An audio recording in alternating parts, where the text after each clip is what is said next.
todo mundo tem o seu lado bom e o seu lado sombra. Todo ser humano. Cabe a você numa campanha a ressaltar o lado bom e tentar neutralizar ao máximo o lado ruim. Os marqueteiros gostam muito de se vender a sua própria arte, né, digamos assim, se isso pode se chamar de arte, imaginando operações fantásticas, um business plan. E na verdade não acontece, as coisas são mais casuais do que a gente pode imaginar. O meu material de trabalho é com a mídia livre, com a imprensa. Como em qualquer profissão, os profissionais de comunicação trabalham em troca de uma moeda. A moeda no jornalismo é a informação. Você tem que montar com a imprensa uma relação de confiança, de tal maneira que você se torne importante para ela, porque você é uma fonte de informações. Existem eleições que versam sobre temas. Existem eleições que versam sobre pessoas. A primeira batalha de qualquer eleição é pela agenda. Qual é o tema da eleição? Essa é uma batalha subterrânea entre as campanhas e não é claro nem para a imprensa e nem para o eleitor, nem para o telespectador o que está em jogo ali. A comunicação política ela tem um papel para o bem ou para o mal, sempre que houve política, né? Ao lado do Maquiavel, ao lado do Napoleão, ao lado do Stalin, sempre houve uma pessoa que pensou essas coisas.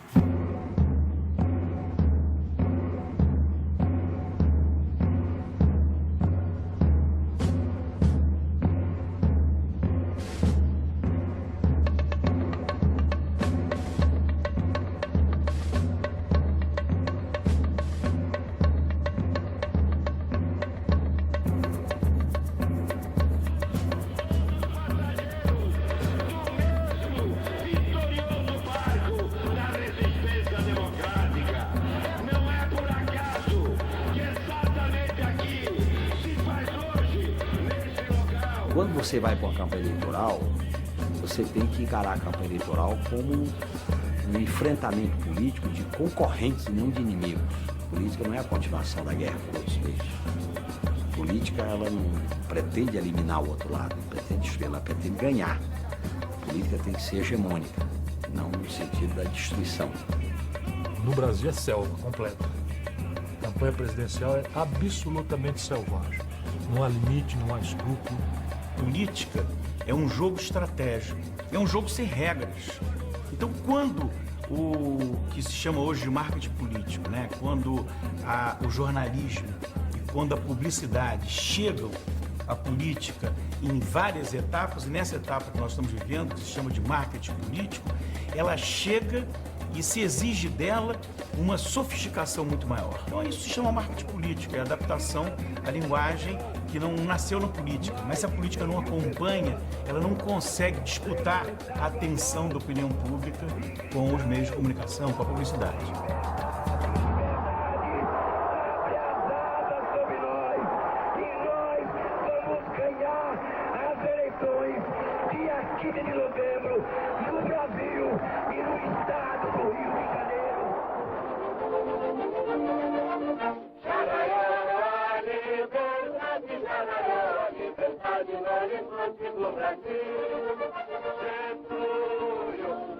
A apuração desde as primeiras urnas refletia no nome de Getúlio Vargas a preferência do eleitorado brasileiro.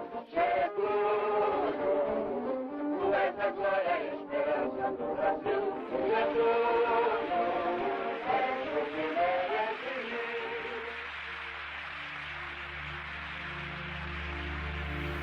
O marketing político no Brasil, ele é tão antigo quanto o Brasil, né? É conhecido as excelências de trabalhos de marketing que foram feitos por Getúlio Vargas, para o próprio Jânio Quadros, com Varre Vassourinha, que é um clássico de comunicação política, né? A construção da imagem passa pelo veículo onde ela está construída. Num comício onde você tem um microfone pouco sensível e uma transmissão muito ruim, o som muito ruim.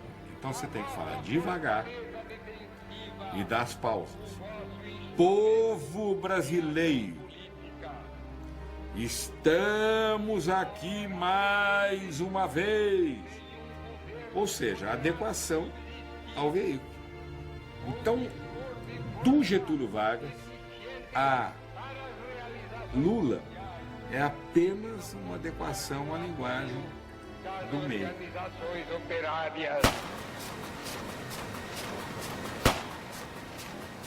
Os jornais eram partidarizados, né? E isso tornava os jornalistas partidarizados. A tribuna da imprensa era lacerdista, à última hora getulista, e deixavam claro, de uma maneira geral, a sua simpatia.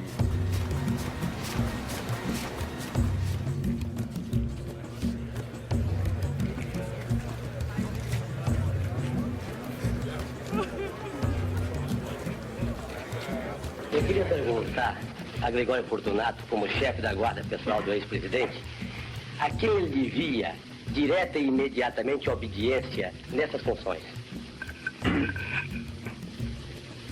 Não aceito pergunta de jornalista. Coronel Scarpa. Então eu, Coronel Scarpa, vou perguntar ao Gregório, a quem devia, como chefe da guarda, imediata obediência? É ao chefe da Casa Militar e ao presidente da República.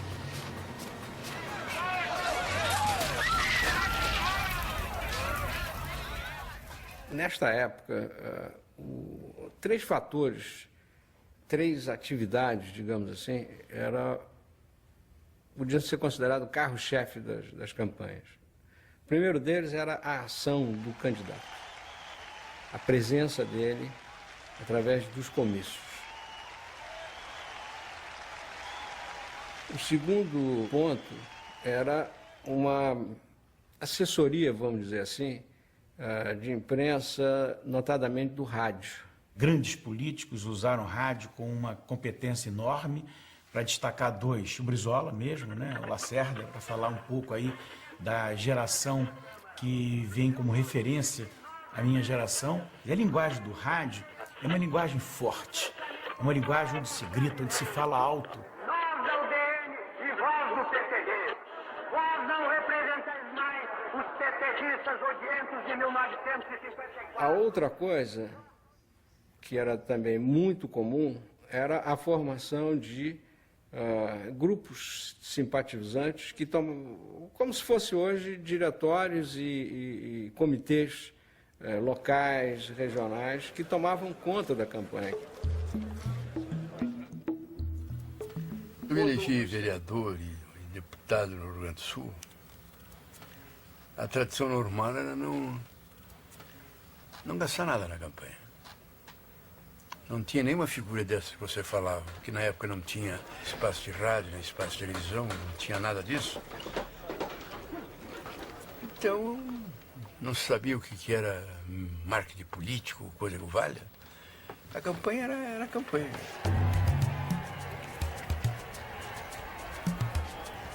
No meu caso, eu nunca gastei nada em campanha.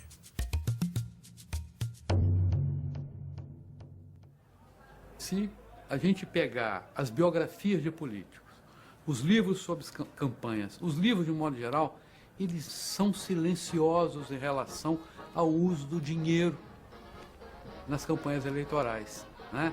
Você pega as biografias, não fazem referência a isso. Meu Brasil segue em frente, vamos na onda, moçada. JJ foi a maior barbada. Foi um americano que ensinava inglês ao ex-presidente Juscelino Kubitschek, né? Que voltou para os Estados Unidos, escreveu um livro sobre Juscelino e tem 8 páginas preciosas sobre o financiamento da campanha do Juscelino Kubitschek. Ele usava 2 aviões. Ele usou pela primeira vez televisão, já fazendo comunicações e tal. Então foi uma campanha muito cara, a do Juscelino. Eu vou morrer de saudade, mas vou.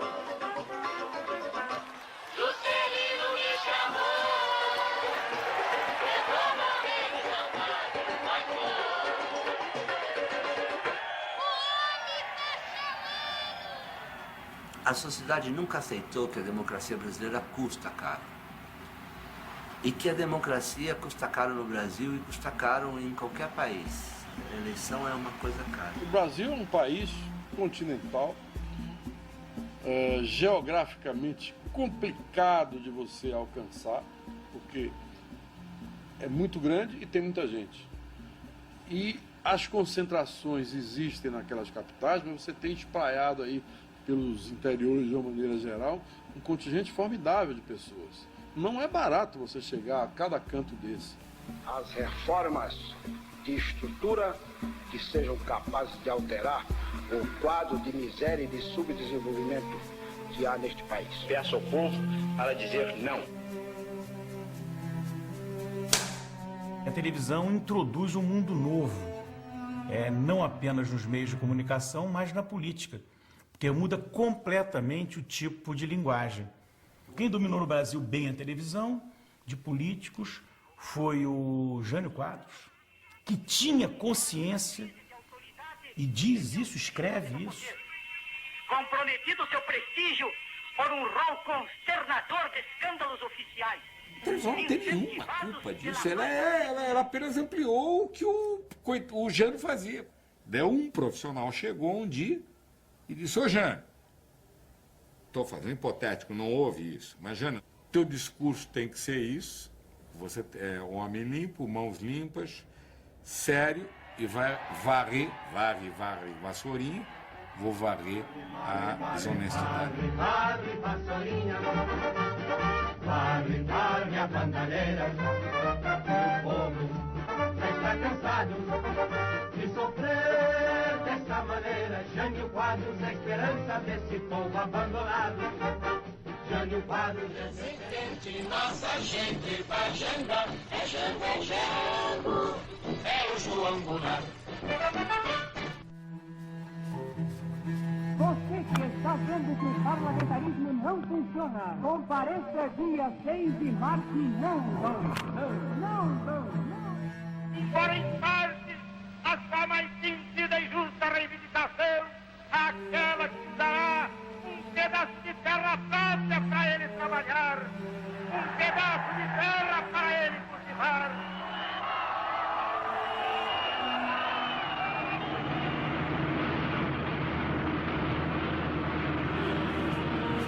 Atenção, o senhor presidente da República deixou a sede do governo. Deixou a nação acéfala. Sob a nossa responsabilidade, a população do Brasil, o povo, a ordem. Assim sendo, declaro vaga a presidência da República.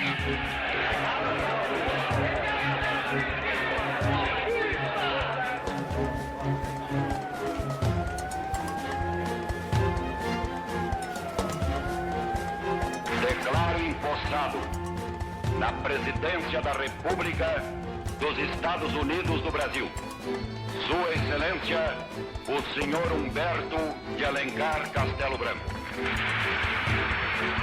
Defenderei e cumprirei com honra e lealdade a Constituição do Brasil.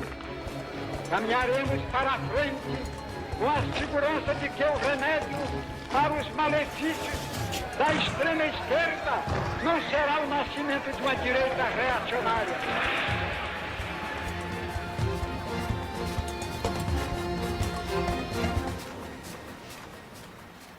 A primeira campanha que eu considero, que eu me lembro, que foi uma campanha que teve uma eficiência maior no marketing político, foi a de 1974.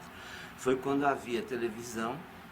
A televisão era liberada, mas não era na maneira como é hoje. Os partidos tinham spots, eles não tinham o programa eleitoral de 20 minutos ou meia hora e tal. Se o MDB ganhar, eu acho que as coisas podem melhorar para nós. Tá uma coisa horrível. Eu tenho que vender cafezinho para poder viver. Senão não posso viver com o custo da vida. Eu acho que só o MDB mesmo para dar um jeito nisso. Vote por pão, saúde, educação. Vote pela democracia com justiça social. Se você está descontente, seja coerente. Vote por você, votando no MDB. A primeira figura do coordenador de campanha, com características e organização mais profissional como temos hoje, ocorreu nesta campanha de 74 do MDB. O intelectual que organizou a mensagem política disto foi Fernando Henrique Cardoso. Virá depois da democratização no plano do parlamento. Quem luta e briga por você o ano inteiro é o MDB. É o MDB. O PMDB ganhou e deu uma lavada no Congresso. Ficou uma situação bastante difícil para a ditadura. Aí eles, para a eleição seguinte, fizeram a Lei Falcão.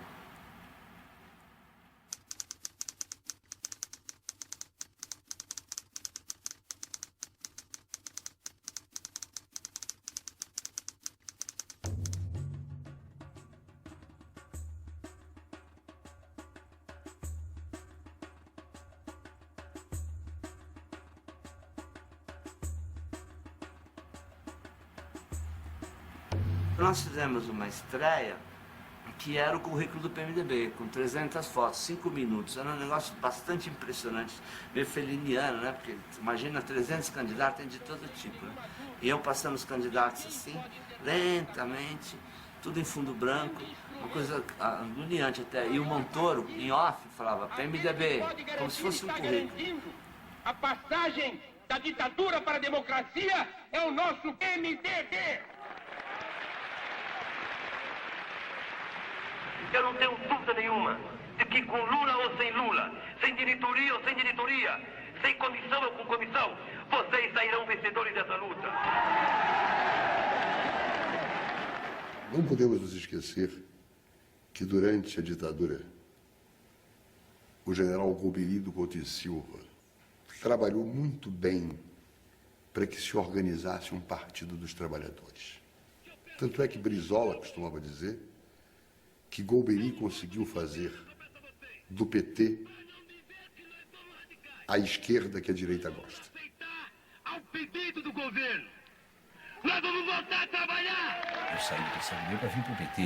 Né? De uma certa maneira, foi um exercício de 3 vertentes que se juntaram. A vertente que sobreviveu da resistência armada, a vertente das lideranças sindicais e populares e a vertente dos intelectuais. Essas 3 vertentes conjugaram-se num partido pós-comunista e pós-social-democrata. Até meio difícil de defini-lo, porque ele nasceu juntando fatores que normalmente nunca se juntaram em um partido político. E não foi fácil, porque eram discussões intermináveis, divergências enormes, né? Havia traumas, porque a gente trazia uma carga muito pesada. O PT nunca assustou as elites. O PT podia criar um certo incômodo. As elites não se identificavam com ela, ou a olhavam até de cima para baixo, com um certo... Mas medo.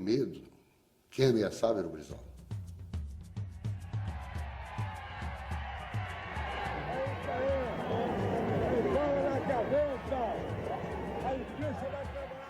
Se não fosse horário político, a gente tinha saído da ditadura dos generais e tinha caído na ditadura dos donos de televisão, né, que elegeriam quem eles quisessem.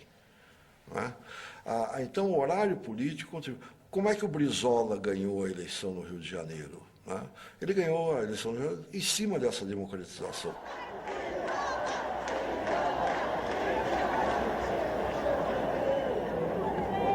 As pessoas não lembram que em 82, quando Leonel Brizola foi eleito, quem denunciou o escândalo Proconsult fui eu. Estava no Jornal do Brasil. O Jornal do Brasil deu a vitória a Leonel Brizola. O que foi feito foi a contratação de uma empresa para fazer esta apuração. Neste momento, a equipe do Brizola era coordenada pelo então deputado César Maia, que resolveu fazer uma apuração paralela. Os números que a equipe do Brizola estava encontrando divergia do que estava sendo divulgado na TV Globo. A suspeita era que o programa computacional que estava apurando tinha um delta negativo para o Brizola. Mas isso nunca foi efetivamente comprovado, porque o Tribunal Regional suspendeu essa apuração eletrônica e refez toda a apuração manual e deu o resultado que todos sabemos.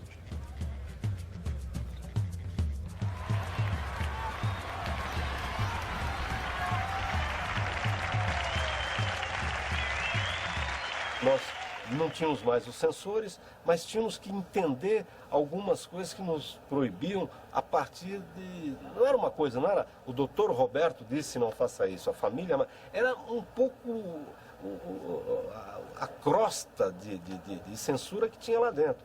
Então, e ao longo do tempo, principalmente nos primeiros anos pós a censura, foi trabalhar realmente no limite. Eu me lembro quando eu trabalhava na RBS, em 82, que houve uma greve geral no Brasil, que a nossa grande vibração é porque a nota aparecia no Jornal Nacional. Uma greve geral. Nota de greve. Depois de nota, houve reportagem, entrada ao vivo. Hoje, para dar uma greve, a greve tem que ser muito importante. A greve era uma novidade em 80 e poucos. Ou seja, naquele momento, divulgar uma greve era um problema, porque tinha aí todo o processo autoritário em cima da gente e tal. E depois foram caçados os líderes sindicais do ABC e houve a decretação de uma trégua que está terminando exatamente hoje. Então o que se busca nessa reunião aqui no Hotel Merak é uma solução definitiva para que segunda-feira não recomece uma nova greve, uma vez que terminou essa trégua. E pelas declarações que deram tanto patrões como empregados quando entraram para esta reunião... De quem é essa Nos anos 80, que foram anos de intensa mobilização política no país, período da abertura, período de campanhas da Direta Já. Este movimento todo, que mobilizou a população inteira, acabou levando muita gente para uma série de atividades próximas aos partidos. Eleições diretas quando? Eleições diretas quando?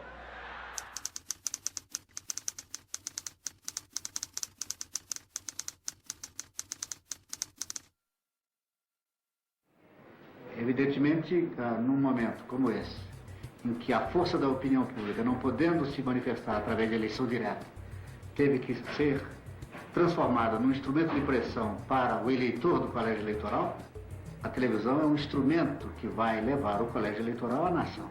É o coroamento de um processo que transformou uma disputa eleitoral numa festa cívica.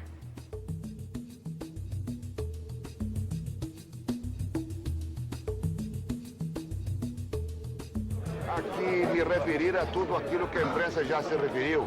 A extrema esquerda com a extrema direita. Caçadores de mandatos, aliados, infelizmente, a deputados que foram caçados. Tudo isto num verdadeiro balaio de gatos que, em hipótese nenhuma, servirá para a solução dos problemas brasileiros. Com o meu voto, faço dele o golpe final contra a ditadura fascista e entreguista que infelicitou minha pátria. Voto em Tancredo Neves. Passa nessa avenida um samba popular. Ganhamos de Itajaí, mas não foi aprovada a emenda. Fomos para o colégio eleitoral, derrotamos o colégio, ganhamos, nós assumimos o doutor Tancredo. Nos deu uma rasteira aqui e assumimos o Sarney. Dali para cá, o MDB...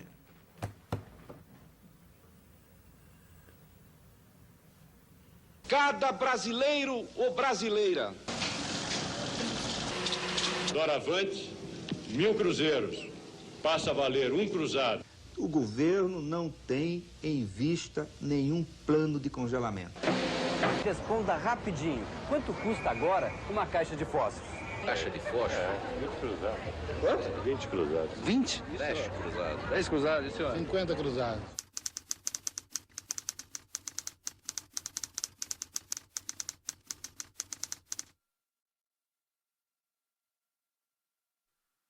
No 89, o papel, o fator político fundamental, principal, é a crise de representação nos estertores da nova república, tornando as legendas tradicionais algo desprezível naquele momento e tornando mais ainda os políticos tradicionais algo desprezível naquele momento. Fizemos uma primeira pesquisa qualitativa e a pesquisa informou como dado básico que o Dr. Ulisses era absolutamente tudo o que a população não queria naquele momento. Bote fé no velhinho, o velhinho é demais. Bote fé no velhinho, que ele sabe o que faz. Vai levar o Brasil, foi a pau que assumir, e acabar com a molecagem que tem por aí. Com a morte do Tancredo, com 74 anos, havia velho, não podia ser, tinha que ser um cara... E em 89,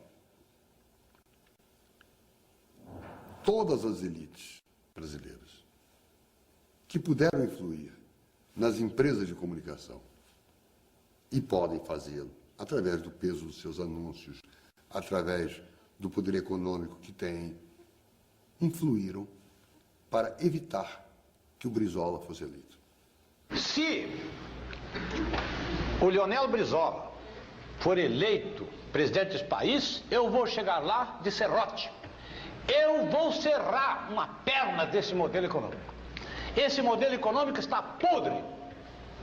Não pode continuar exatamente como ocorria nos últimos anos da monarquia. O Brizola ameaçava as elites ideologicamente.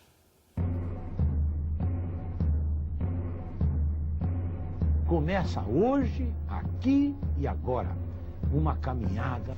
Você está começando agora a escrever. Nesse instante, é importante cada um de nós começar a perceber que respire fundo. Esse caminho é o da democracia. Sangue daqueles que foram assassinados e torturados pela ditadura. Será que você não me conhece? Acho difícil. E nós temos um traço em comum. Estamos juntos. Este é o símbolo da nossa fé. A mesma fé que me faz acreditar que poderemos juntos construir um futuro melhor para todos os brasileiros. A mesma fé que me faz continuar nesta caminhada, vencendo os obstáculos, vencendo os desafios, superando as injúrias, as calúnias e as difamações. Fernando Collor era governador de um estado pequeno do Nordeste que criou notoriedade por criar um grande factoide que foi a caça dos marajás. Até um certo momento, a candidatura à presidência era uma possibilidade muito remota. Mas, na verdade, a partir da capa de Veja e tal, ele começou a ser muito solicitado a fazer palestras.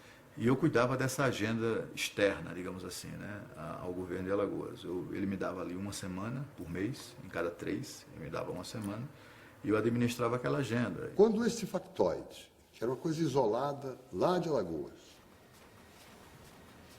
ganhou o plano nacional, isto se potencializou. Eu me relacionava, por exemplo, com o Alberico. Eu tinha um acesso a ele muito bom. Eu ligava para ele e vendia uma pauta, era assim que funcionava. Alagoas é um estado pequeno, tem apenas 2.300.000 habitantes. Mas em matéria de escândalos no serviço público, Alagoas leva o campeonato. O novo governador Fernando Collor de Mello, empossado há 15 dias, está atacando de frente o problema. E foi justamente uma decisão do governador que permitiu ao Globo Repórter flagrar uma situação escandalosa de empreguismo. Então eles foram lá e deitaram e rolaram. Foram matérias maravilhosas. Assim. Com a extinção dos marajás, a folha de pagamento do Estado vai cair? Sem dúvida nenhuma, somente com essa... Então aquelas coisas eram coisas que resultavam em boa mídia para o governador, mas não passava não era uma coisa que passasse pelo Roberto Marinho. Eu acho que o Roberto Marinho, se quisesse, disse, olha, estamos dando muita colher de chá a esse governador aí, vamos... Mas ele não fez. Naquele momento você tem que pensar do que nós estamos falando. 89 é a ditadura, é a primeira eleição à presidência da República livre, é uma conquista do povo brasileiro depois da campanha das diretas já, tinha uma série de simbologias fortes, né? E comecei a imaginar uma rede de TV que olhasse tudo do ponto de vista do povo. Quais eram os interesses do povo, como que era a coisa feita pelo povo. E tomei uma decisão de radicalizar um pouco a linguagem para a esquerda. A Rede Povo apresenta O Passado Condena, novela política, capítulo 1. Geisel andava com Figueiredo, que andava com Sarney, que depois começou a andar com Ulisses. Sarney era presidente do PDS e andava com Delfim, que naquela época andava com Afif. Afif era secretário da Agricultura e andava com Maluf. Maluf andava com o prefeito biônico Collor. Collor, que votou em Maluf no colégio eleitoral, hoje anda com Antônio Carlos Magalhães, que anda com Sarney, que andou muito com Figueiredo, que andava com Geisel, que hoje anda com Aureliano.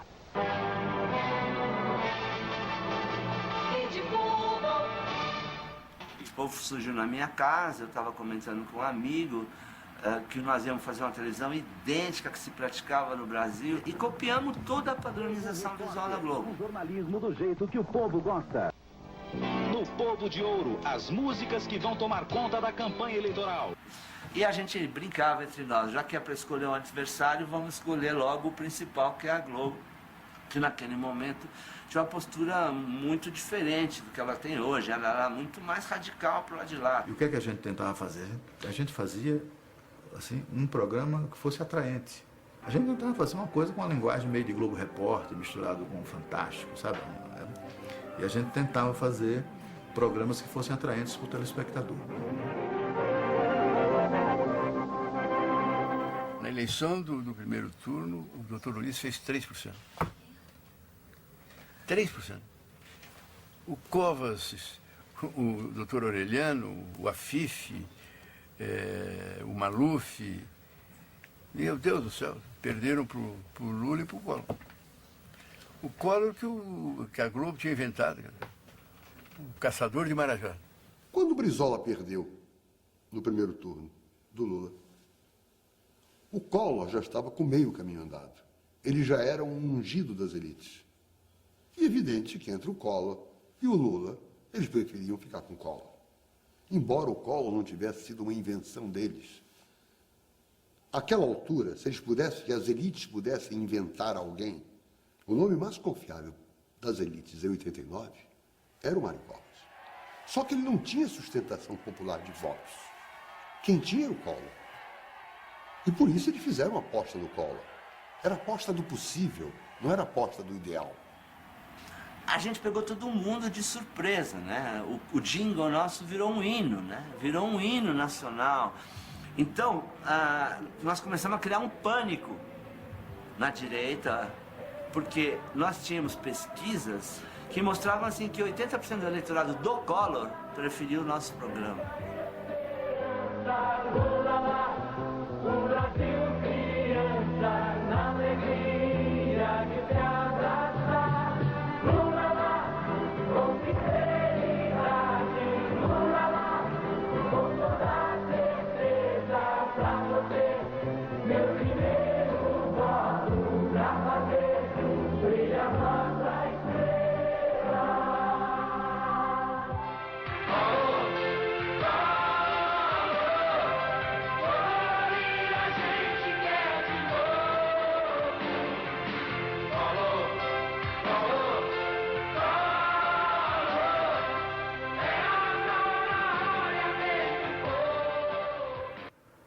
Tínhamos uma dúvida se nós ganharíamos no primeiro turno, em determinado momento, se ganharíamos ou não. A partir de um determinado instante, pelas pesquisas, a gente via que haveria segundo turno. Mas quando nós fomos para o segundo turno, havia absoluta certeza de que ganharíamos a eleição. Estava na mão a eleição. Quem conhece o PT não vota no PT. A primeira pesquisa do Ibope no segundo turno informa: Collor já tem 51% dos votos. O outro candidato ficou com apenas 37%. E no segundo turno, eu acho que aí se evoluiu mais a ideia do profissionalismo, porque nós fomos obrigados a fazer o caminho inverso. No segundo turno, nós íamos para o centro, porque a ideia nossa era ampliar para ganhar a eleição. Nós não poderíamos ganhar a eleição apenas com com o PT. Então o Lula passou a se vestir de terno, nós mudamos a direção de fotografia, e começou a sorrir mais. Vamos ver, o primórdio do Lulinha Paz e Amor já tinha ali.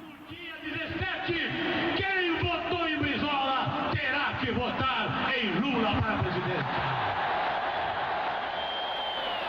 Houve a adesão do PSDB, a adesão do Mário Covas, o negócio foi crescendo, mobilização na rua, Nós aqui estamos para trazer o apoio do pequeno PSDB à candidatura de Luiz Inácio Lula da Silva presidente da República. Só para você ter uma ideia do que isso significava, quando ele saiu daqui para o primeiro debate com o Lula, que foi na TV Manchete do Rio de Janeiro, botaram as câmeras fotográficas e de vídeo no chão, os jornalistas cruzaram os braços e cantaram o Lula lá.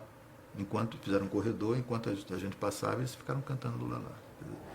Hoje seria impensável fazer que isso acontecesse, né?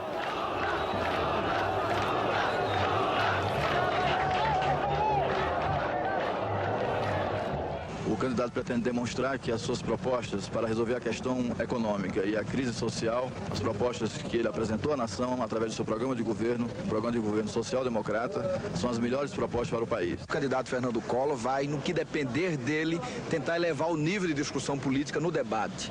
Claro que ele está preparado para o que der e vier.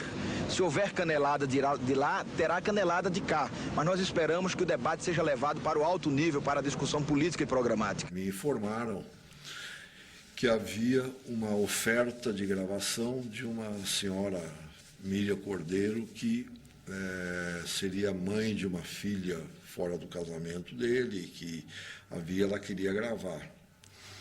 Eu imediatamente disse, grave. Como é que eu posso apoiar um homem que me ofereceu dinheiro, quando ele soube que eu estava grávida de um filho dele, ele me ofereceu dinheiro para mim abortar? Que confiança eu posso ter nesse homem? O que ele pode fazer por esse Brasil? Você imagina a situação da produtora, um monte de gente do PT e todo mundo querendo responder. Enfim, o Lula disse, olha, nós vamos fazer o que eu comentei com você. Eu quero abrir a câmara e vou falar isso. Esta é minha filha Lulia. Ontem eu fui surpreendido no programa do meu adversário, com a mãe da minha filha tentando criar uma imagem negativa a meu respeito. A verdade é que quando eu comecei essa campanha para o presidente da República, eu imaginei que o debate pudesse se dar no alto nível. Eu imaginei que o debate pudesse se dar no campo das ideias e não no campo pessoal. Eu não vou responder à mãe da Lulian, porque a Lulian não é resultado de um gesto de ódio. A Lulian é resultado de um gesto de amor num determinado momento da minha vida. No final, a campanha radicalizou de tal maneira que o medo do comunismo mobilizou empresários e trabalhadores no Brasil todo, e ainda mais não aceitando o apoio do PMDB, que foi um erro gravíssimo que o próprio Lula a vida inteira aponta como um erro grave, porque o PMDB ele tinha fácil os 3,5 milhões que a gente precisava ali para ganhar. Aquela foi uma campanha fantástica. O povo, a sociedade. O Lula estava realmente vivendo um grande momento. Ele estava com a eleição ganha. A Globo tirou a eleição dele. Você acha que esse debate pode decidir a eleição? Eu não acho que apenas um debate decida a eleição. Eu acho que o debate ajuda bastante a definição, principalmente das pessoas indecisas. O candidato do PRN, Fernando Collor de Mello, chegou também acompanhado pela esposa, Rosane, e preferiu não falar com a imprensa. Como é que o senhor se preparou para o debate? No dia posterior ao debate, eu estava na sala do diretor de jornalismo da Central Globo de Jornalismo, que era o Armando Nogueira. Vi com ele o Jornal Hoje, em que a edição do debate foi ao ar. Vi depois quando o Vianney Pinheiro, que era encarregado do Jornal Nacional, era o chefe do jornalismo de São Paulo, tinha se deslocado a pedido da direção para fechar o Jornal Nacional naqueles dias. Vi quando ele ligou e disse para o Armando, muito bem, então nós só vamos mudar algumas artes, vamos melhorar um pouquinho a edição, o VT, do ponto de vista formal, porque terminou muito em cima da hora, mas vamos com essa edição que foi pro ar. Que quando a gente chega na Ilha 10, estava o Otávio Tossi lá, descabelado. Otávio, por que você está atrasado? Não, então, tem que mexer muito aqui na edição, não sei o quê. Ah, por quê? Não, desceu aqui o Alberico e o Ronald me deram um monte de ordem, não sei o quê. Nem adianta esperar porque eu vou subir durante o jornal. Eu falei, mas que tipo de coisa? E ele mal conseguia explicar, estava cheio das anotações. Né? Quando o Alberico viu no ar a edição do jornal hoje, ficou muito irritado, porque era clara, havia sido clara a superioridade do Collor no debate com o Lula, e aquela edição mostrava um equilíbrio que não houve, na verdade não houve. Alice Maria foi quem me chamou a atenção. Essa foi a edição que o Pinheirinho fez para o jornal hoje. Ela está desequilibrada, porque ele deu o mesmo peso ao Collor que deu ao Lula. Está errada. Refaça a edição. Portanto, Alice Maria havia percebido que aquela edição estava desequilibrada. Como efetivamente estava desequilibrada. E eu fiz uma edição em que eu dei pesos diferentes a desempenhos diferentes. Quando ele rodou os 2 primeiros minutos, eu senti toda a mutilação que estava sendo feita.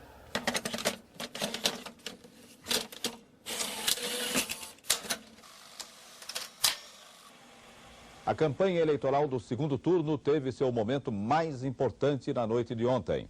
Foi o duelo entre os 2 candidatos pela televisão. O debate durou quase 3 horas e foi transmitido por um pool formado pelas 4 principais redes de TV. Reveja agora alguns momentos do debate. Talvez a Globo tenha favorecido um pouco, não sei, não posso julgar, não estava lá. O que aconteceu de fato nesse debate é que o Collor ganhou o debate. Quem assistiu o debate, e as fitas estão aí para quem quiser ver, vê que o Collor foi muito melhor que o Lula no debate. O problema do Nordeste não é um problema de cerca, é um problema de cerca. Daí porque ele defendia a reforma agrária, senão morreriam milhões e milhões de nordestinos, como está aí a imprensa dizendo e o IBGE afirmando que é possível até nascer uma sub-raça. Eu quero, de alguma maneira, repelir essa insinuação de que nós sejamos sub-raça, até porque sub-raça eu não sou. Como também acredito que o meu adversário não seja sub-raça somente pelo fato de ter nascido no Nordeste. Eu acho que o Lula não perdeu no debate. Eu assisti o debate umas 3 ou 4 vezes, acho que houve uma edição pró-Collor. Eu acho que o Lula não ganhou o debate por nocaute. O Lula empatou o debate por pontos. E a Globo fez o Collor ganhar por nocaute. Pode-se imaginar que tenham sido feitas algumas ações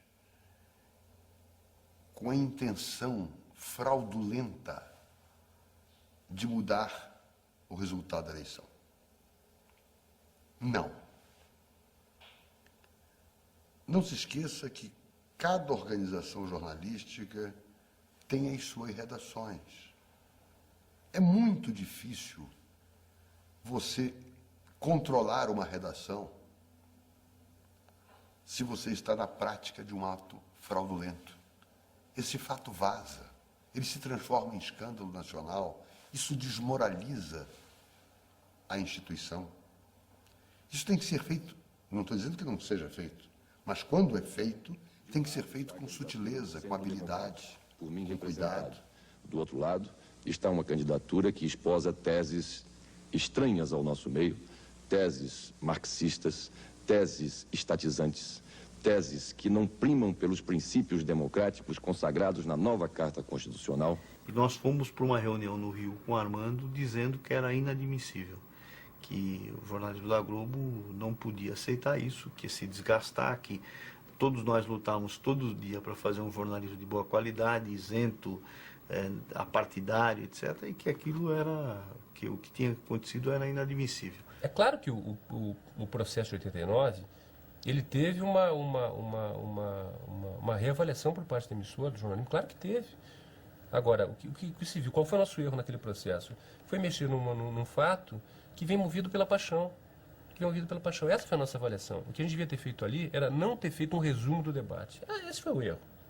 Quando você faz uma edição, por mais isento que você queira aparecer, alguém vai estar apaixonadamente olhando por um candidato e vai achar que você não está sendo honesto. Então o erro foi. Mas como era um princípio ainda de um processo democrático, Era a primeira eleição depois da ditadura, do processo militar, primeira eleição direta. Então, erros aconteceram ali, vários erros aconteceram ali. O da edição foi um.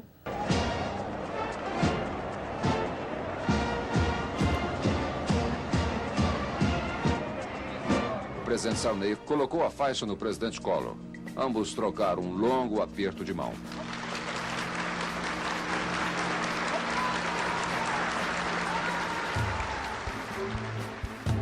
Juro a vocês, diante do altar das minhas convicções, que ao lado do povo brasileiro, da sociedade civil organizada, nós haveremos sim, minha gente, de reconstruir o nosso país para recuperarmos a confiança no seu verdadeiro destino. A ascensão do Collor ao poder foi de uma maneira tão plastradora que as empresas de comunicação, por mais que a gente tivesse um currículo, uma história, né, de trabalhos importantes, elas nos fecharam as portas. Então, eu bati em muitos lugares e tal, e estava carimbado como o cara que... E se soube, tal, que houve mesmo ação da Presidência da República para ninguém dar trabalho para a gente. Nós haveremos sim, minha gente, de reconstruir o nosso país para recuperarmos a confiança no seu verdadeiro destino.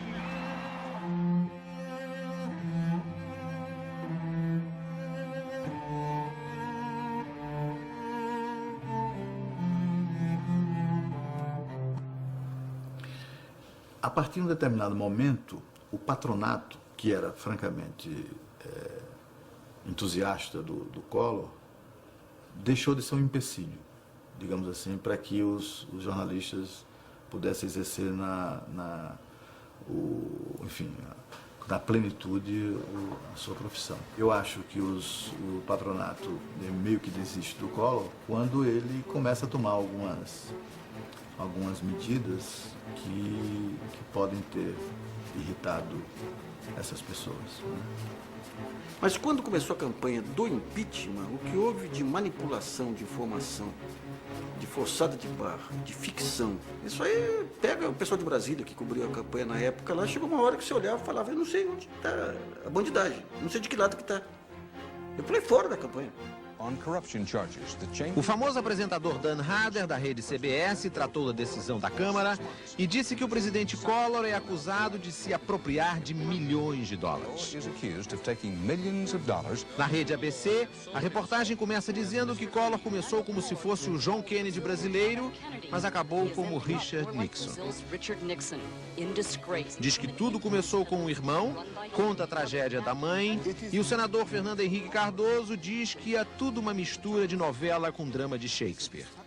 Olha, eu acho que, com exceção dos exageros previsíveis em ocasiões como essa, eu acho que as revistas e jornais brasileiros na ocasião fizeram o melhor jornalismo.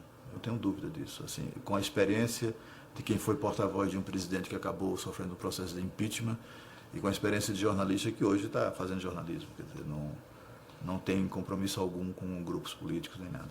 E depois da autorização dada hoje pela Câmara dos Deputados para o processo contra o presidente da República, a palavra agora está com o Senado Federal. Com o amanhecer, chegaram os jornais do dia e muitos dos políticos aliados ao vice Itamar Franco. Demonstrar o total apoio foi fundamental, principalmente para os presidentes de partidos e vários governadores. Alguns políticos cogitados para o ministério também vieram continuar as negociações. Eu tenho que esperar a comunicação do Senado. Quando essa comunicação chegar, tudo bem.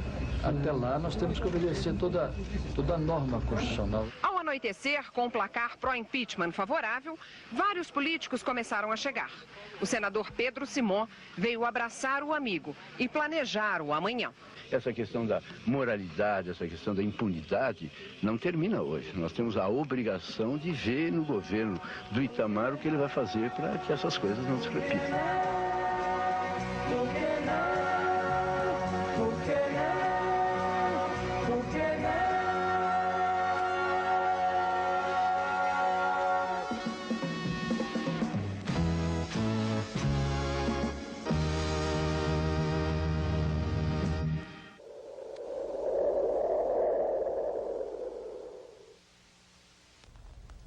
noite. Boa noite.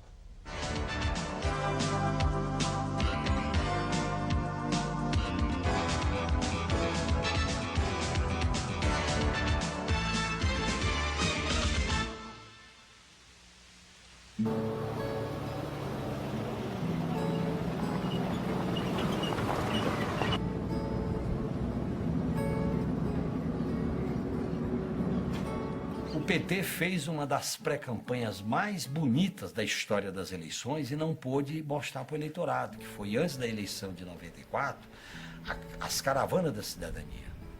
A campanha de 94 foi a campanha mais difícil da minha vida. Eu vinha de 89, de um sucesso total.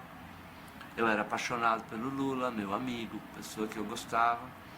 E então era uma campanha que gerou grande expectativa na militância, porque você com 40% dos votos era uma coisa muito forte. Ou seja, falar que vai ter golpe é no mínimo uma insensatez. Eu acho que vai haver um golpe no Brasil e esse golpe vai ser a grande maioria do povo brasileiro pela primeira vez eleger, sabe, um candidato democrático e popular para poder fazer as reformas estruturais que tem que ser feitas no Brasil. O Lula tinha perdido a eleição de 89, tinha feito as caravanas da cidadania filmando no Brasil inteiro. Eu não sei a que custo, mas presumo que é um custo alto. E os adversários do Lula, acho que o PSDB principalmente, não queria que, vamos dizer, não temeu pela ida das caravanas da cidadania para o ar. E impôs uma restrição na lei que impedia a exibição de imagens externas, sob a alegação de que, olha, vamos fazer uma campanha mais simples, mais direta, sem truques, não tem imagem externa. Então aquilo complicou muito a nossa maneira de pensar o mundo e trabalhar, porque a gente demorou muito a encontrar meios de burlar isso e fazer as externas aparecerem em foto, imagem parada.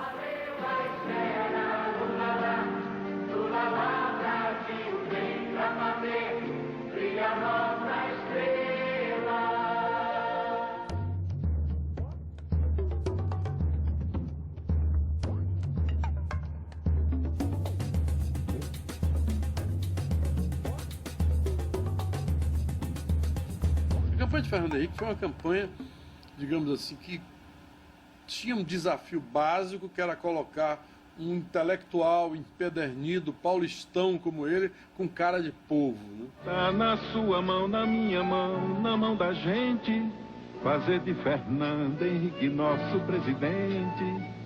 Tá na sua mão, na minha mão, na mão da gente. O Brasil precisa muito da força da gente.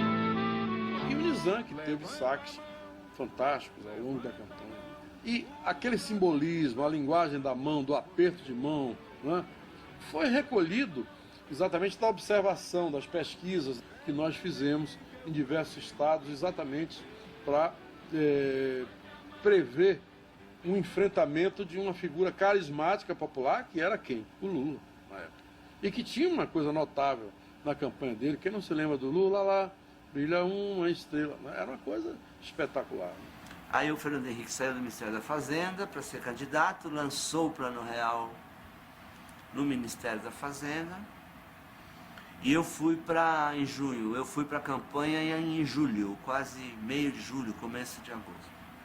Tem um monte de histórias que eu não deixei o Duda Mendonça entrar, que o Duda Mendonça queria entrar, que não procedem muito ao que aconteceu. O que aconteceu foi mesmo uma escolha de trabalho, política por parte da direção nacional do PT na época, que ele ficou muito magoado. Porque... Aí o me chamou e disse, olha, o PT não aceitou fazer sua campanha. É um publicitário, Paulo de Tarso, que vai fazer a campanha. Agora eu queria o seguinte, eu queria a sua ajuda e tal. Aí eu tomei uma tuchada, né? Eu estava já embalado. Eu digo, tá bom, não tem problema, eu ajudo. Eu disse, então você faz uma coisa para mim, você vai procurar o Paulo de Tarso, disse que me ajuda, você faz com ele a campanha, conversa com ele. E eu fui tão idiota, estava de coração tão aberto, com tanta vontade, que fui lá procurar o Paulo de Tarso. Aí esperei uma hora, aí quando ele veio atender, ele me disse, depois até nós ficamos amigos. Mas nesse momento ele me disse assim, Duda, você acha que eu vou botar a bola no pênalti e dá para você chutar? Eu aí caí na real da minha idiotice. Eu digo, não, chute seu pênalti. Mas cuidado, tem trave e tem goleiro. No dia 1º de julho, começou a circular o real. Em todas as pesquisas face a face e nas demais, a vantagem do Lula sobre Fernando Henrique ainda era significativa. Nessa pesquisa, eu introduzi uma questão às pessoas dizendo o seguinte, olha, com essa nova moeda, se a inflação de fato vier a ser reduzida e o senhor perceber isso até o momento da eleição, o senhor votará em Fernando Henrique Cardoso ou em Lula. E o Fernando Henrique já ganhava o segundo turno. Fernando Henrique, quer dizer, virou naquele momento o xodó da imprensa, o xodó dos veículos de comunicação, porque tinha sido o condutor de um plano econômico de muito sucesso. Fizeram dele o pai do Plano Real. O monstro da inflação, que corrói os salários, dispara os preços, concentra a renda e desestimula investimentos, tomou um tombo fenomenal. Segundo o IBGE, a inflação caiu das alturas de 48,24% em junho para rasos 1,40% em setembro. Mas quem é o mocinho que ganhou esse duelo? O príncipe encantado que dominou o dragão. Olha ele aí, é o real. Então, 12h30 do dia 1º, eu estava em Brasília, procurei o Sérgio Mota, que era o grande coordenador executivo da campanha, e disse a ele, eu digo, Serjão, era como ele era chamado, essa eleição já está resolvida. Ele trancou a porta e disse, pelo amor de Deus, não repita isso, porque temos que fazer a campanha toda e se as pessoas ouvem isso, vão ficar de salto alto. Durante muitos anos, nós não podíamos sequer sonhar com um Brasil melhor, porque qualquer sonho era destruído pela inflação que todos conhecemos bem. Agora que estamos conseguindo matar esse monstro que vinha nos destruindo há 30 anos, agora nós podemos sonhar. O preço do pãozinho está comemorando seu 1º aniversário. Faz um mês que ele não muda. Feliz aniversário, pãozinho. Bom começo, Brasil. E nós entramos na campanha com 2 meses de real, já empatados, 36-36. Quando eu comecei o horário eleitoral, já tinha 36-36. A gente em curva descendente e ele em curva ascendente. Quando você tem tendências de opinião pública, a reversão é muito complexa. O primeiro programa, é um negócio tão impressionante, que o primeiro programa que eu já fiz o Lula dizendo, eu não sou contra o real.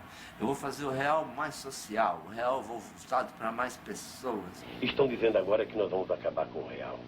E nós não queremos acabar com o real. O que nós queremos é colocar mais reais no bolso do trabalhador.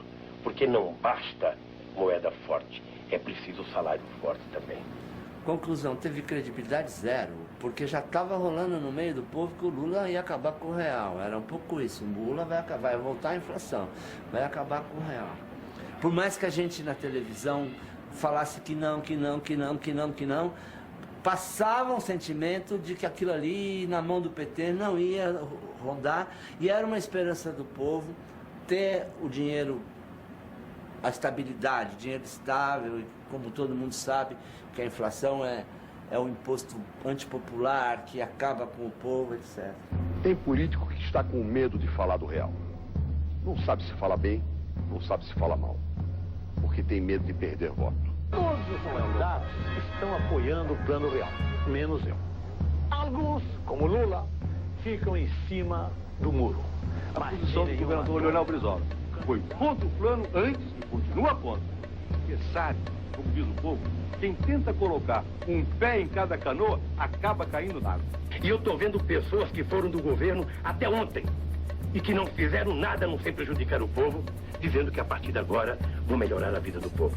O povo quis o presidencialismo porque quer um presidente que mande neste país. É um erro você querer impor a tua vontade para a população. Quando a população está com uma outra necessidade, uma outra vontade, ela vai tomar um outro caminho. É porque, de fato, você tinha um conjunto de boas notícias no jornal nacional, nos telejornais, de uma forma. E a campanha, de certa forma, surfava sobre essas ondas de noticiário positivo. Essa onda de consumo também atingiu os aparelhos de som, geladeiras e fogões.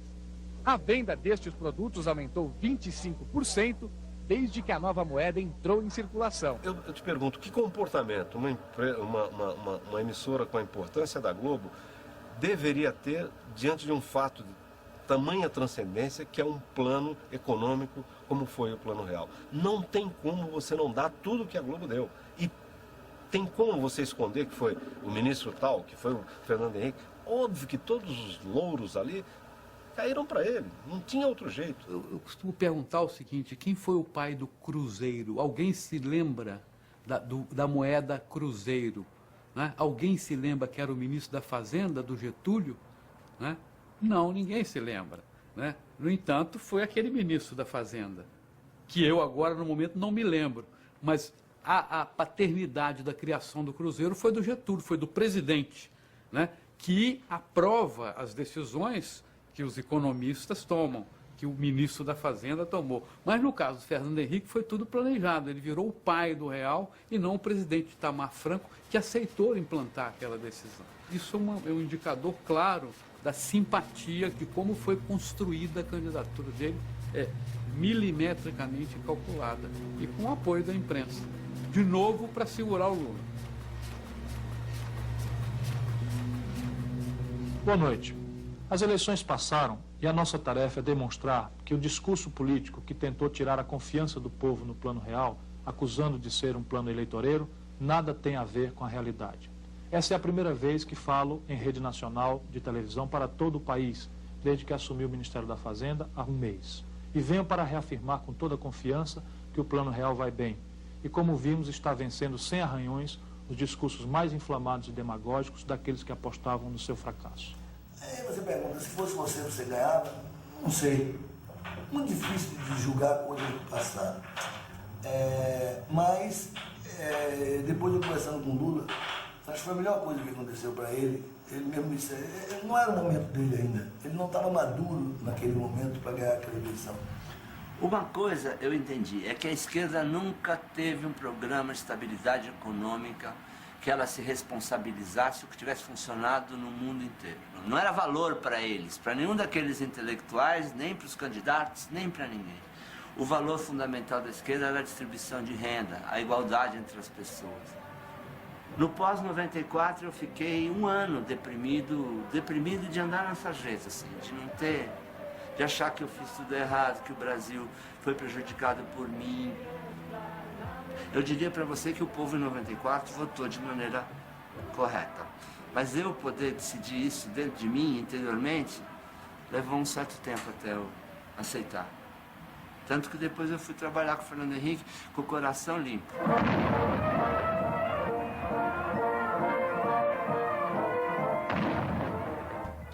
O presidente Fernando Henrique Cardoso chegou ao Palácio do Planalto no Rolls Royce para o período de 1º de janeiro de 1995, subiu a rampa, onde esperava de dezembro de 1998, mãos dadas no parlatório, o presidente e vice-presidente da República Federativa do Brasil, os senhores Fernando Henrique Cardoso e Marco Antônio. A partir dos anos 90, eu acho que as campanhas eleitorais elas foram muito influenciadas pelas campanhas presidenciais, em que houve um distanciamento entre o marketing político e a verdade da política, no sentido das causas, dos objetivos, das pessoas, dos movimentos, dos símbolos.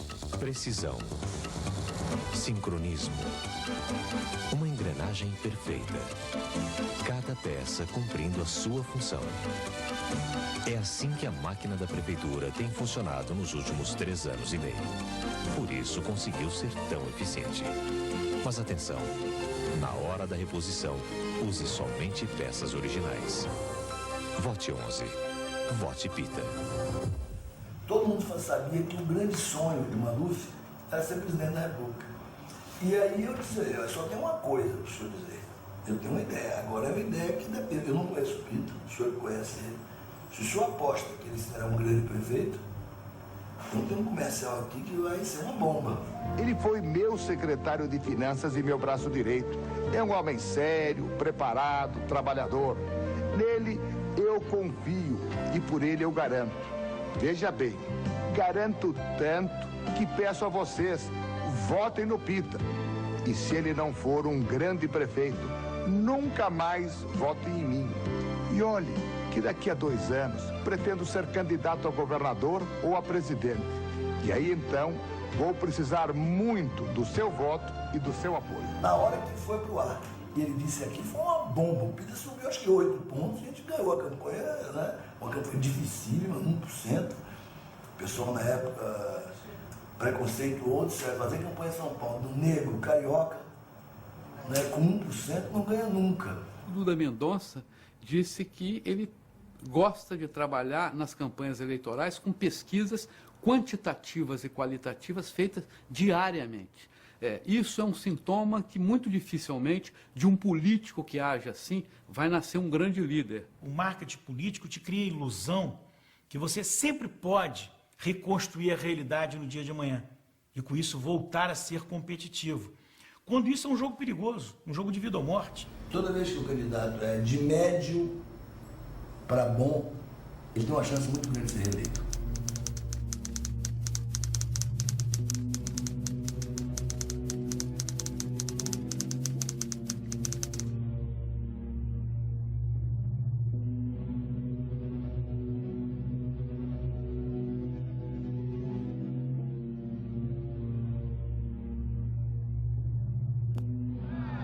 O placar calou a oposição, que acusava o governo de blefe. Como anunciavam, os governistas tinham votos de sobra para aprovar a reeleição. Resultado, 335 votos contra 17. O presidente Fernando Henrique acompanhou a votação da emenda pela TV. Ele estava junto com os ministros das Comunicações, Planejamento, Casa Civil e o secretário-geral da presidência. Logo depois do resultado, vieram aqui para o Palácio do Planalto cumprimentar o presidente pela vitória, muitos parlamentares, líderes, alguns governadores e o presidente da Câmara, Luiz Eduardo Magalhães. Deixou ferida, deixou rescaldo e não vai ser fácil, porque a gente sabe que o que se votou aqui foi uma emenda de interesse de quem exerce o poder. É um dos casuísmos que atrasa e envelhece a democracia brasileira.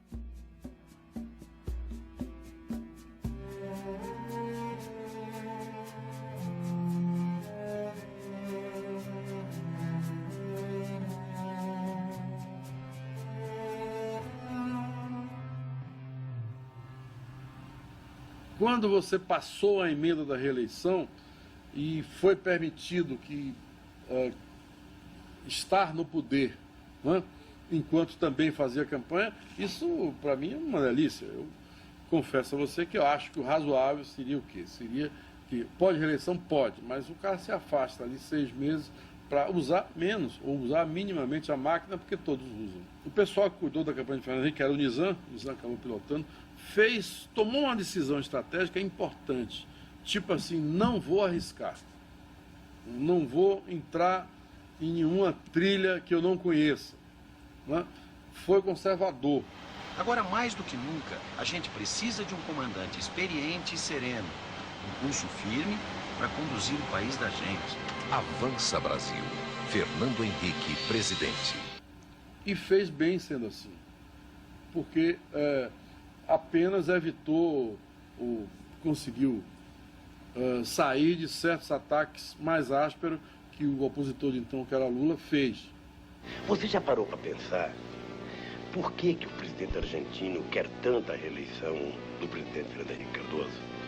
Ou por que o Bill Clinton aparece no programa dele batendo palma para ele? É porque o Brasil virou um país que importa tudo e produz muito pouco. Nós estamos importando arroz, trigo, milho, cacau. O governo que o presidente Fernando Henrique assume hoje é bastante diferente daquele que ele herdou há 4 anos. A inflação foi dominada, mas o Brasil teve que recorrer à ajuda financeira do FMI e o desemprego é o mais alto de toda a história, por causa das taxas de juros mais altas do planeta. O presidente do Congresso, Antônio Carlos Magalhães, quebrou o protocolo e discursou. Dedo em riste, lembrou que o presidente assumira há pouco o compromisso de não ser apenas o gerente da crise econômica.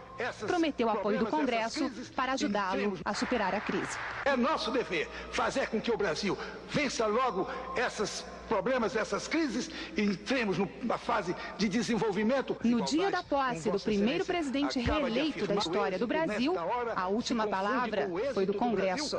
De Brasília, Maíla de Martino. Em janeiro, quando vem a mudança de câmbio, e o Fernando Henrique cai em descrédito total perante a opinião pública, eu recebi e-mails de leitores que falavam, poxa, mas eu brigava com meus vizinhos, dizendo que quem era a favor de mudar o câmbio era atrasado, seguindo o que o Fernando Henrique falava. E o Fernando Henrique, um mês depois, ele falava, aí, aquelas pessoas que diziam que não podiam mudar o câmbio estavam erradas. Inacreditável. Então, para a opinião pública, ali desmorona o Fernando Henrique. E quando desmorona, os jornais, eles passam aí atrás.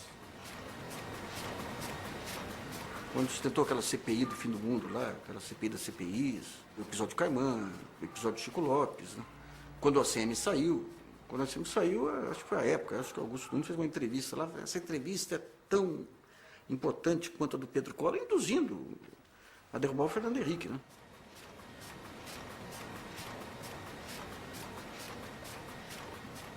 Era um governo que foi muito criticado a partir de janeiro de 99, que se tentou derrubar a partir de janeiro de 99, mas não tinha esse componente social, de preconceito social, que vem com o governo Lula.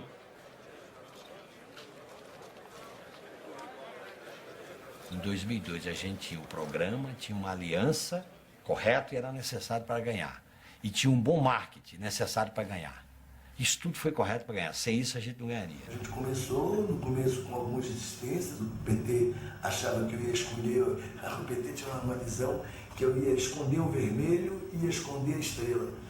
E o meu maior sonho era trabalhar com a estrela, porque a estrela é uma puta de uma marca, né?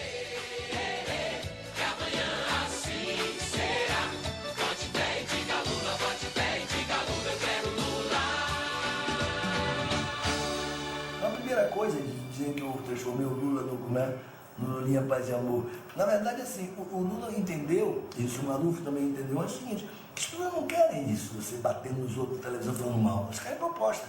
O que interessa é o seguinte, o que você vai fazer bacana para mudar a minha vida? Nós queremos dizer claramente de que vai acabar a moleza de banqueiro ganhar dinheiro à custa da miséria do nosso povo. Porque as pessoas que estão prometendo um futuro promissor não querem se responsabilizar com o passado. Até parece que o Brasil nunca teve governo. E o pouco dinheiro que tem, ainda o nosso presidente baixa a cabeça e vive fortalecendo e enchendo a barriga dos agiotas internacionais.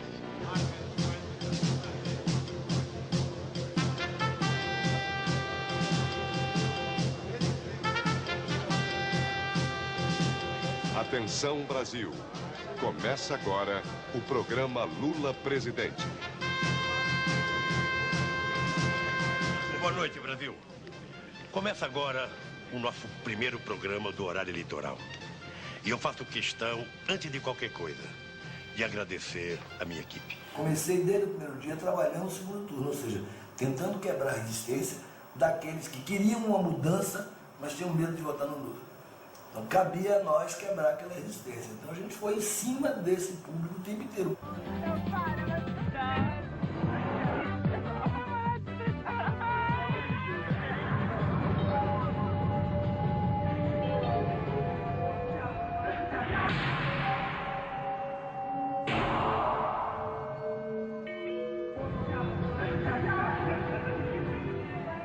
Se cenas como essa tocam você pode até não saber. Mas com certeza, no fundo, você também é um pouco PT.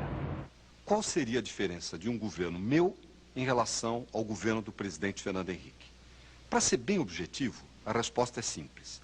Há duas áreas onde o meu governo vai ser totalmente diferente do atual governo. Nas pesquisas que a gente fazia, a gente percebia claramente que as pessoas não entendiam, né, como que ele, candidato do governo, do mesmo partido do governo, podia querer mudança. Existia sim na opinião pública um desejo de mudança, existia, isso era fato. Agora, pelo fato de existir esse desejo, não significa que todo mundo tenha que falar da mudança. A mudança pode se dar em vários níveis.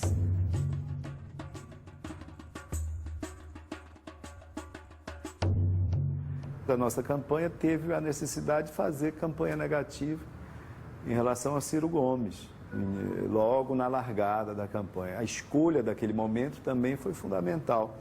Se deixasse para fazer isso mais adiante, as intenções de voto do Ciro Gomes já estariam mais consolidadas. O Gomes agride todo mundo. Os políticos do PT são uns mijões nas calças, uns frouxos. Veja, tem um nojo do PFL, o Globo. Brizola é a fina flor do atraso, o Globo. Aqueles ataques só tiveram maior eficácia porque eles foram, de certa forma, reiterados pela exploração que a Free Media fez de declarações, de outras circunstâncias do então candidato Ciro Gomes. E era uma coisa absurda, era equipe de televisão seguindo em todos os lugares, o que exige uma logística fenomenalmente cara e difícil. Equipe de televisão não era só seguindo, provocando, em todo canto, em todo lugar. Né? Papel da Patrícia na sua campanha, eu devo ter respondido assim 2.700.000 vezes. Ela é meu amor, ela é maravilhosa, é uma parceira em todas as horas, porque é mesmo. Né? E pelas tantas, vaidade ferida, ademais, depois de dizer todas as coisas, dorme com o candidato. Pronto, virei um machista. Você alguma vez já disse que está morto de cansado? Ou que tomou um chá de cadeira? Com certeza você não está morto e nem moeu uma cadeira para fazer um chá.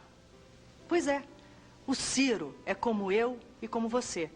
Ele fala o que pensa e às vezes usa uma força de expressão. Ele é tão parecido com a gente que é diferente dos outros políticos. Com certeza, não tivesse ocorrido aquilo, muito provavelmente teria sido ele e não Lula o vitorioso da eleição de 2002. Acabou dando certo, mas foi por milímetros. Foi uma conta milimétrica. Conseguiu derrubar o Ciro Gomes, mas quase se inviabiliza com a subida do Garotinho.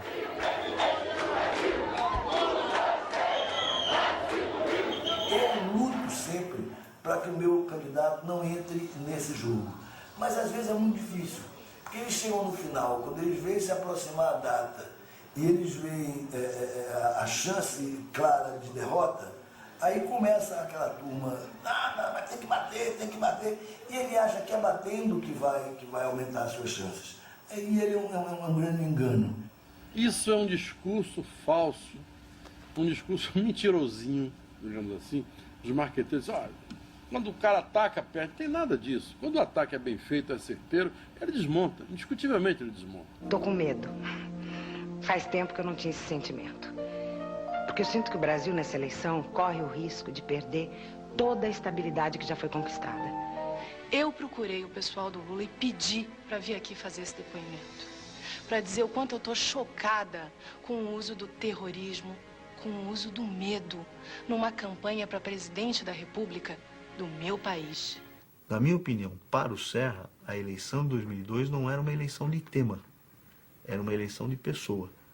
No fundo era para dizer o seguinte, olha, tá bom, estamos todos de acordo sobre o diagnóstico a respeito do Brasil. E estamos mais ou menos de acordo sobre o que tem que ser feito. Vamos discutir agora quem é o cara que tem mais condição de fazer. Quem tinha um discurso mais espontaneamente ligado a isso era o candidato do PT, o Lula, que tinha toda a história, todo o histórico de vida e de luta da parte social. Então era um discurso que encaixava mais facilmente. Né?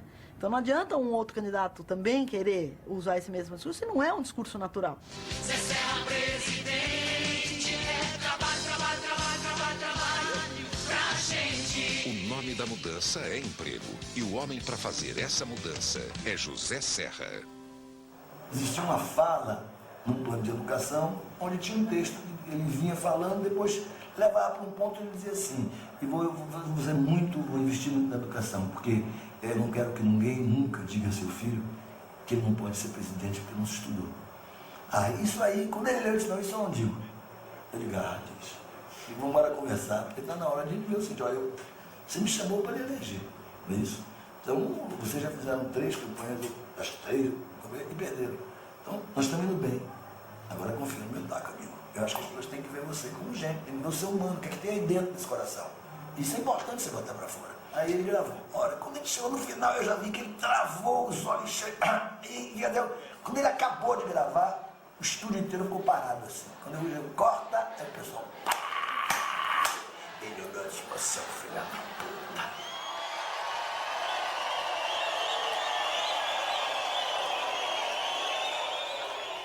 Quem estava mais no jornal, quem mais discutia, quem mais debatia era o Duda do que o Lula.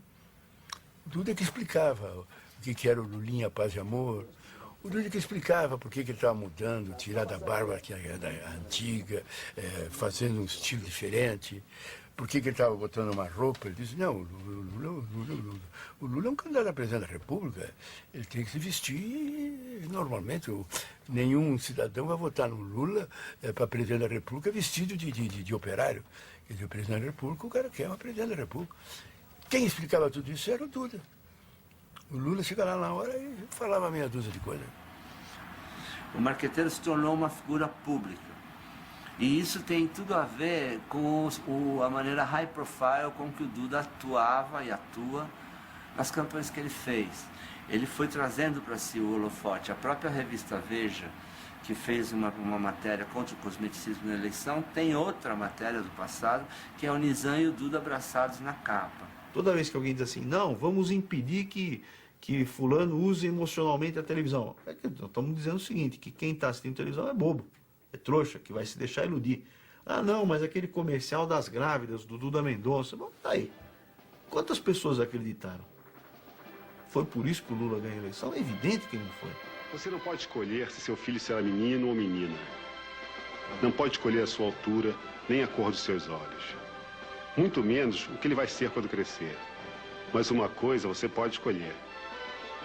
Que tipo de país você quer para ele? Eu costumo dizer que eu acho que em muitas das campanhas eu fui mais terapeuta do que marqueteiro. Porque eu acho que você tem que descobrir o que as pessoas têm de dentro de verdade. E as pessoas nem sempre têm coragem de expressar a sua verdade. Talvez seja assim o meu maior mérito. Se perguntar qual é o seu maior mérito, talvez seja exatamente ganhar a confiança dele a um ponto de fazer com que ele tenha coragem e ousadia de ser ele mesmo. Então talvez se dissesse qual é o seu maior mérito na campanha do Lula, talvez tenha sido esse. O Lula foi o Lula da campanha. Mas os 2 fatos que marcaram a minha vida e que cada vez que eu vejo a imagem eu fico emocionado, foi a grande Assembleia de 1979 e a grande Assembleia que nós fizemos aqui em abril de 1980. Eu fico imaginando o que é que não se passa na cabeça de uma pessoa que amanhece o dia e olha assim para a mulher dele, 55 milhões de pessoas votaram em mim. Esses caras se sentem muito próximos, é como se eles estivessem tocando Deus, né? Eles muito próximos assim, da divindade. Mudança. Essa é a palavra-chave. Esta foi a grande mensagem da sociedade brasileira nas eleições de outubro. A esperança finalmente venceu o medo. Eu sou muito intuitivo, né? E eu fiz um trabalho há muito tempo chamado Avatar, que é um trabalho, é um processo até americano, parece, de você criar seu futuro. E isso há muito tempo atrás. E eu me lembro que eu estava começando a fazer campanha. Um dia eu quero fazer uma campanha de presidente. A minha criação, agora eu quero que ele ganhe e que seja um bom presidente para o povo brasileiro. Só me esqueci de pedir que não sobrasse merda para mim.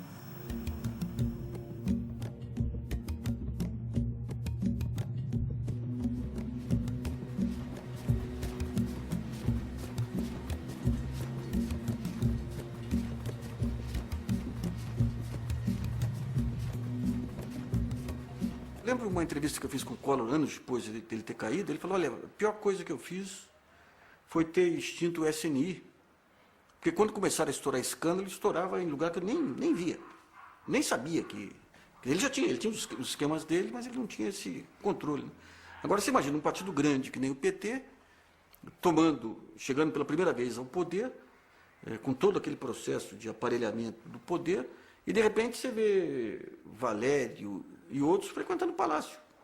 E de repente estoura o caso Valdomiro Diniz, que estava no Palácio.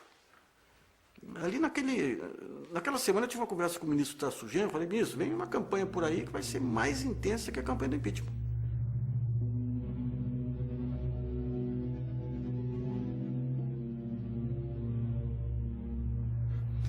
O deputado Roberto Jefferson, em certo momento, ele tornou-se o fiador da permanência do presidente Lula no cargo.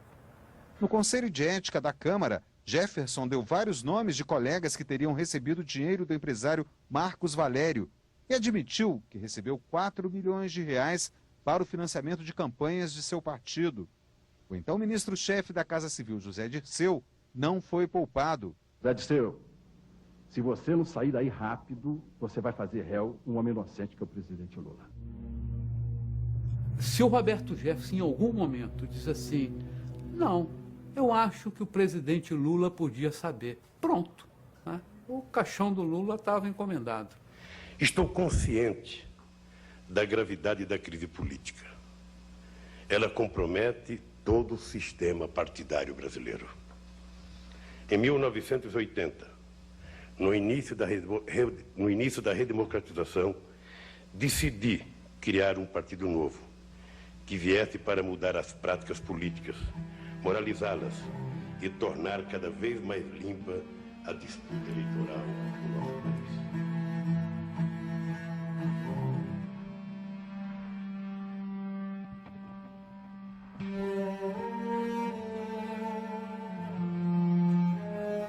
Acho que o Lula esnobou o Congresso durante muito tempo, ali durante os 2 primeiros anos, assim como o Collor também fez. E os caras vão afora, não tem jeito, isso é da natureza humana.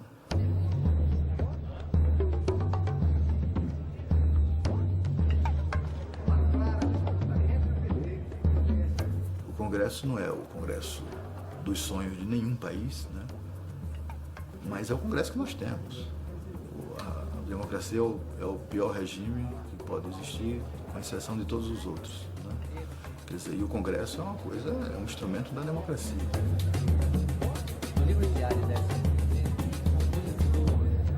A CPI é a única oportunidade em que as coisas vêm à tona. Você vê e liga, o cara fala do fulano, fala do Beltrano, coisa que os jornais não mostram, se o cara é importante, é governador, quer dizer, e ninguém fica sabendo. De repente vem uma CPI e vem tudo para fora. Surpresa logo na chegada de Zilmar Fernandes ao Congresso. Junto com ela veio o sócio Duda Mendonça, que também se ofereceu para depor. Primeiro eu fui à CPI porque eu quis, não mandaram me chamar. Fui lá e falei a verdade.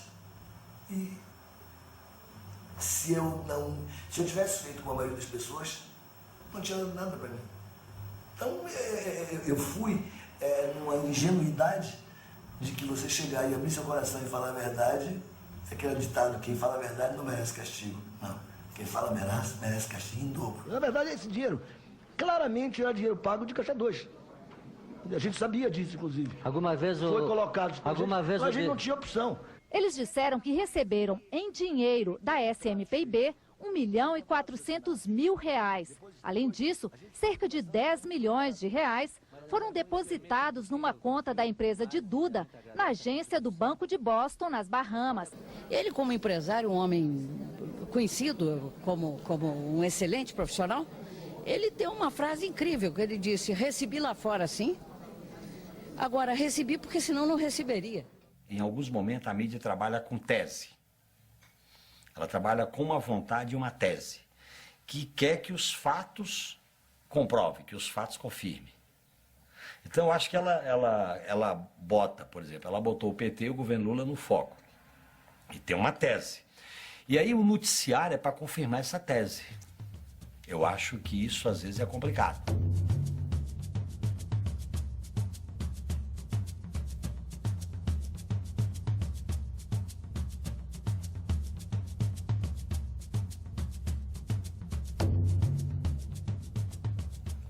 Não cobre de um jornalista precisão, exatidão da informação. Essa não é a função dele. A função da imprensa é espicaçar a sociedade. A imprensa é o nervo exposto da sociedade. Quantas e quantas imprecisões foram cometidas na questão do mensalão? Mas não pense o caso isolado, é no seu conjunto. Foi graças a essa soma de erros, acertos, provocações, que a sociedade reagiu e criou o fato político. Agora, o que acontece? Então, a CPI dá em pizza. Normalmente, não.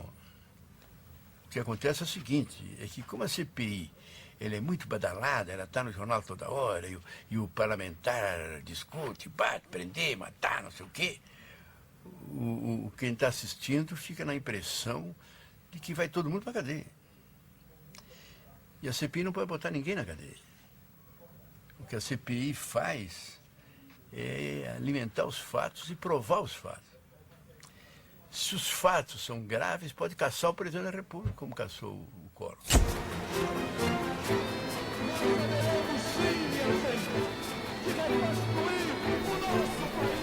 Cada brasileiro. Eleições diretas quando? Não será o nosso país que declara vaga a presidência da República.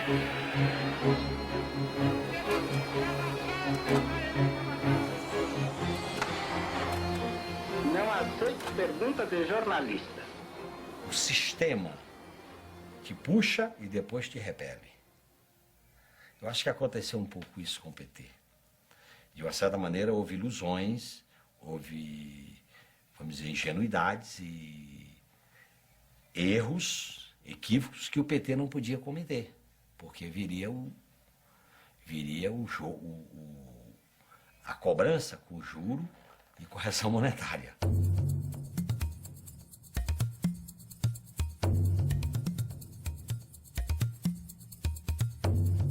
Essa campanha de 2006 trouxe uma novidade também, o seguinte, que ficou relativizado a força dos grandes veículos de comunicação. Havia um folclore que estabelecia o seguinte: ninguém resiste a 1 minuto de Jornal Nacional. Todo mundo era desmontado. Boa noite. O retrato mais nítido do escândalo do dossiê foi divulgado hoje ao Brasil, 2 semanas depois da prisão de 2 petistas num hotel de São Paulo. A Polícia Federal confirmou que as fotos são verdadeiras e quer saber agora quem entregou à imprensa o material. Lula, o PT, sofreram 18 dias de ataques super agressivos e ácidos relacionados com aquele montoeira de dinheiro. E nada aconteceu a ele. Contra políticos tucanos. O espectador de 2006, se a gente pode dizer, o espectador brasileiro, é bem diferente do ponto de vista de apreensão e de processamento do conteúdo e da forma da comunicação política do que eu era 17 anos atrás. Por quê? Porque ele foi educado para a percepção e análise da comunicação política. É uma tentativa de influenciar o processo eleitoral brasileiro e tentar reverter uma tendência irresistível do presidente Lula à sua reeleição no dia 1º de outubro. A campanha de 2006 de Lula foi uma campanha conservadora. E foi certo que fosse assim. Foi o João Santana que comandou ela, outro baiano. E aí ele foi certíssimo, absolutamente certo em conduzir a campanha daquele jeito. Ele praticamente ignorou o Alckmin. Flashes, sorrisos e uma cadeira vazia. 3 candidatos prontos para o exercício da democracia, o debate. O quarto, o presidente Lula, só avisou que não iria às 7 da noite. Sendo assim, a cadeira reservada para o candidato Lula permanecerá no cenário. Se estivesse com ele, eu ia fazer força PRI. Eu acho que as pessoas querem isso, entendeu? E eu acho que se eu estivesse lá, eu faria força PRI.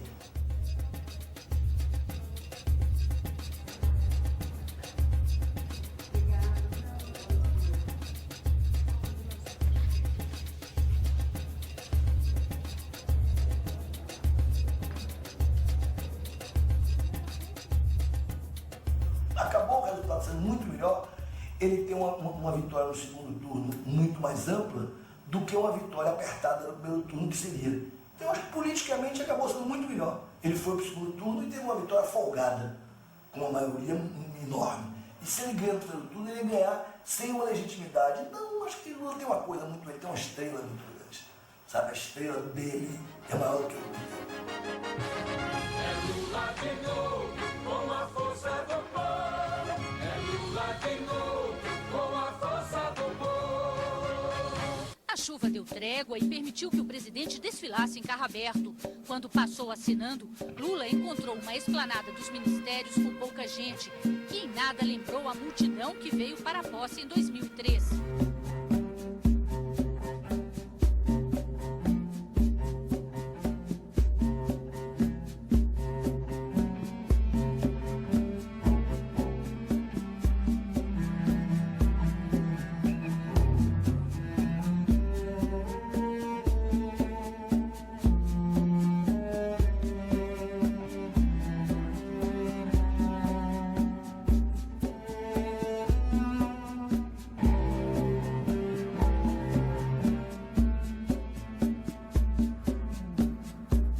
Esse negócio de governar é difícil, complicado.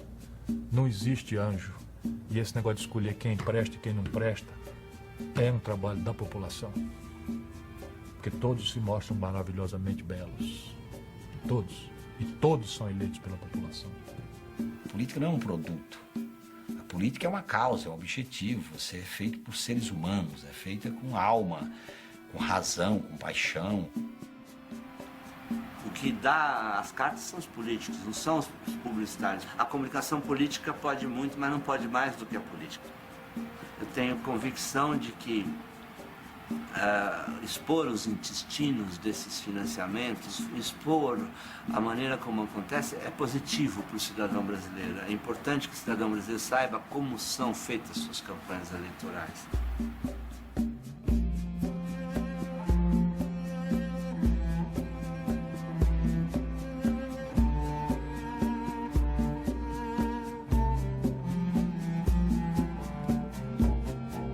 Combinar igualdade social, liberdade, democracia, republicanismo, né?